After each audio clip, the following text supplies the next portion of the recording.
નવા વર્ષમાં માવઠાનું સંકટ, ભર શિયાળે સામાન્ય વરસાદની આગાહી।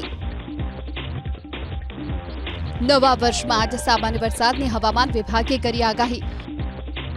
હવામાન વિભાગ મુજબ આજે કચ્છમાં સામાન્ય વરસાદ વરસી શકે છે, જ્યારે આવતીકાલે એટલે કે વર્ષના અંતિમ દિવસે કચ્છની સાથે સૌરાષ્ટ્રના મોરબી, જામનગર અને દેવભૂમિ દ્વારકા જિલ્લામાં સામાન્ય વરસાદ વરસી શકે છે। તો ઉત્તર ગુજરાતના બનાસકાંઠા અને પાટણ જિલ્લામાં પણ છૂટાછવાયા સ્થળો પર સામાન્ય વરસાદની હવામાન વિભાગે શક્યતા વ્યક્ત કરી।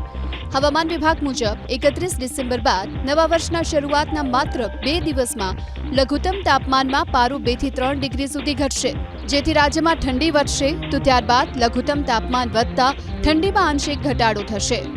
द्वारका, जामनगर, मोरबी, पाटन और बनासकांठा में लाइट रेन होने का संभावना है आइसोलेटेड प्लेसेस में। और जो लघुत्तम तापमान का बात करें तो अभी जो अगले 2 दिन है 30 और 31 दिसंबर कोई बड़ा बदलाव नहीं रहेगा लघुत्तम तापमान में।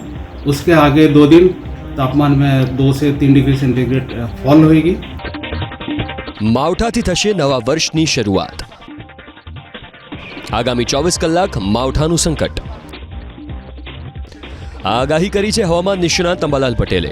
अंबालाल पटेलના અનુમાન મુજબ આગામી 24 કલાકમાં કચ્છ, સૌરાષ્ટ્ર, ઉત્તર અને દક્ષિણ ગુજરાતમાં છૂટાછવાયા વિસ્તારોમાં સામાન્ય વરસાદ વરસી શકે। એટલું જ નહીં, અમદાવાદ, ગાંધીનગરમાં પણ વાદળછાયું વાતાવરણ રહેવાનું અંબાલાલ પટેલે અનુમાન વ્યક્ત કર્યું।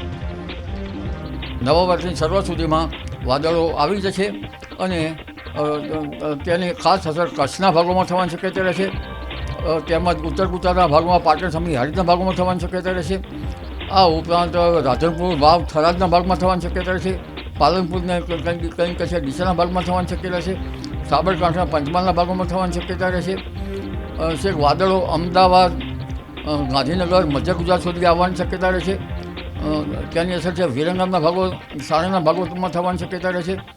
આ ઉપરાંત નવસારી, સુરતના ભાગોમાં પણ કંઈક કશે તેની અસર થવાની શક્યતા રહેશે। જૂનાગઢના ભાગોમાં પણ કંઈક કશે તેની અસર થવાની શક્યતા રહેશે। સૌરાષ્ટ્રના છૂટાછવાયા ભાગોમાં તેની અસર થવાની શક્યતા રહેશે।